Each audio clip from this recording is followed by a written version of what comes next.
virtual con el licenciado Julio Rivera Clavería. Qué gusto tenerlo con nosotros, licenciado. Ya se veían venir estas disposiciones. Obviamente hay que tener colaboración por parte de los ciudadanos para poder frenar todo el tema de los contagios de la pandemia. Yo creo que, como usted muy bien lo está planteando, que lo más importante es tener la responsabilidad de los ciudadanos que van a acatar todas las disposiciones que plantea el Ministerio de Salud Pública para poder contener esta pandemia. Es muy importante esa recomendación porque efectivamente todos los estudios a nivel internacional y a nivel nacional por los epidemiólogos e infectólogos plantean que efectivamente a final de año, de no cumplirse con todas estas restricciones, podríamos estar en un promedio de 19,000 infectados diarios y 500 muertos diarios. Yo creo que esto sería terrible para el país. Por lo tanto, hay que acatar todas estas restricciones y cumplirlas a cabalidad por parte de los ciudadanos. En este caso, licenciado, sabemos también que el año pasado, cuando se tenía las medidas similares, pues había una reducción de los hechos delictivos. ¿Cómo esto también debe ser aprovechado por parte de las autoridades para seguir manteniendo el control en distintas áreas?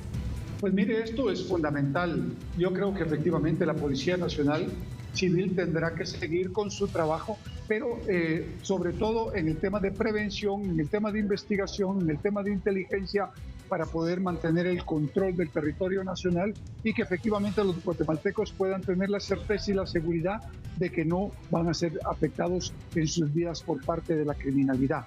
Pero yo creo que el tema de fondo en estos momentos es que todas las restricciones que se están planteando las podamos cumplir a cabalidad. Y en ese sentido hay que hacer un llamado a todos los guatemaltecos para que colaboremos, apoyemos y ayudemos. Ya el Ejecutivo hizo su parte, ya el Congreso de la República tendrá que tomar una decisión sobre el estado de calamidad. Y en ese sentido hay que exigirle al Congreso de la República que se cumpla con el estado de calamidad porque esto ayuda a contener el COVID. Y por último, un llamado a los alcaldes para que en sus respectivas jurisdicciones también ellos apliquen las restricciones y que el Ejecutivo les pueda brindar a esos centros de salud todos los insumos, los recursos, la medicina y el personal necesario para que ellos puedan combatir en sus respectivas jurisdicciones el COVID-19. Completamente, licenciado. Sabemos que el Ejecutivo ha hecho su parte. De momento también el Legislativo pues tiene en sus manos aprobar este tema, pero hay que tomar en cuenta que hay ciertas restricciones que se han establecido, como por ejemplo el hecho que no se reúnan y demás. Muchas veces hay vecinos que se dan cuenta que precisamente hay personas que están al lado y que están incumpliendo estas medidas. ¿Qué es lo que se debiera de hacer precisamente para que las autoridades pudieran actuar? Denunciarlos al Ministerio de Salud Pública, por un lado.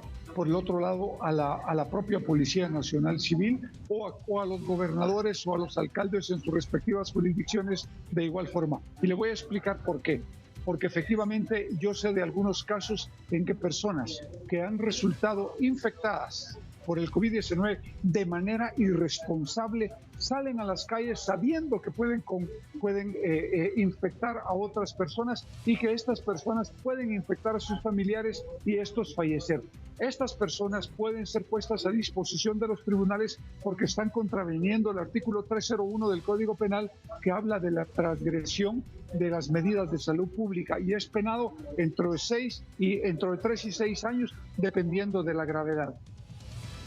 Completamente, licenciado. Hace un momento también usted hacía el llamado a las autoridades de distintos municipios para que se vele por el cumplimiento de este tipo de medidas. Sabemos que en algunos lugares en donde regularmente también hay un incremento bastante alto de los contagios del COVID-19 se han puesto ciertas medidas como por ejemplo sancionar económicamente si las personas no están utilizando la mascarilla. ¿Cómo también este tipo de medidas puede ayudar?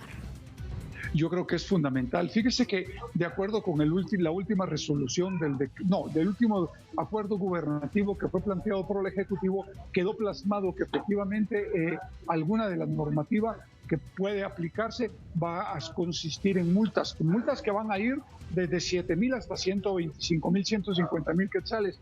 Pues suena exagerado, pero es que si no lo ejecutamos y lo cumplimos, vamos a seguir viendo una cantidad enorme de infectados y de muertos. Y déjeme contarle algo. Yo creo que lo más importante es entender que los hospitales de toda la República en estos momentos ya están colapsados, ya no están dando cabida a más personas infectadas, y esto implica que las personas van a tener que ver qué hacen para solucionar el COVID-19 directamente en sus propias residencias.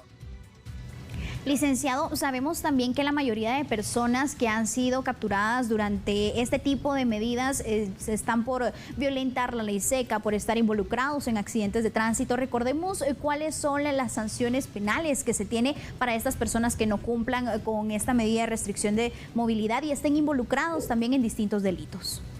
Vea, yo creo que uno tiene que entender que si hay una ley seca, tiene que respetarse y porque la policía en cualquier momento lo puede capturar a uno y poner a disposición de los tribunales. Son los tribunales los que al final determinan si procede una multa o si procede una prisión, dependiendo del tipo de hecho que haya sucedido. Yo creo que lo más importante es actuar con plena responsabilidad y entender que todos debemos de acatar esas disposiciones. Y a las personas que les gusta tomarse los tragos, pues simplemente les pido que lo hagan en sus casas y que entiendan que a partir de las 7 de la noche no se puede consumir el licor en las calles, ni en bares, ni en restaurantes, ni en ningún lado. Y por último, tal vez hacer un llamado a los pastores, a los curas y a todo el mundo para que no estén haciendo tampoco cultos en iglesias evangélicas, que es donde más se reúnen, porque se pueden infectar, y además que hay prohibición hoy para cualquier tipo de reunión, tanto deportiva, tanto de musical, tanto de cualquier otro tipo, ya sea para cumpleaños, para bodas, etcétera. Cumplamos, acatemos las órdenes, porque al final de esto depende el futuro del tratamiento a la pandemia en el país. Perfecto, muchas gracias, licenciado Julio Rivera Clavería, por ampliarnos esta información y darnos un panorama más amplio sobre estas nuevas restricciones que se tienen con el fin de evitar más contagios del COVID-19. Recuerde entonces que las autoridades ya han hecho su parte por frenar todo el tema de la pandemia del COVID-19. Queda responsabilidad de todos nosotros también cumplir con estas medidas y así evitar que cada vez haya un incremento de contagios del COVID-19. Las autoridades de salud pública ya han confirmado nuevas variantes en nuestro país, han indicado también que los hospitales están a punto de colapsar e incluso también algunos ya han colapsado en cuanto a la atención de estas personas. Estas son las nuevas restricciones que se tendrán. Y repito, por ejemplo, la ley seca estará en un horario de 7 de la noche a las 5 de la mañana del día siguiente y será durante los próximos 30 días. También han dado a conocer que la restricción de movilidad, es decir, el toque de queda, entrará en vigencia a partir del sábado 4 de septiembre y este será a partir de las 8 de la noche hasta el siguiente día a las 5 de la mañana. Pero estas son los datos que nosotros tenemos y acá en TN23 se los presentamos.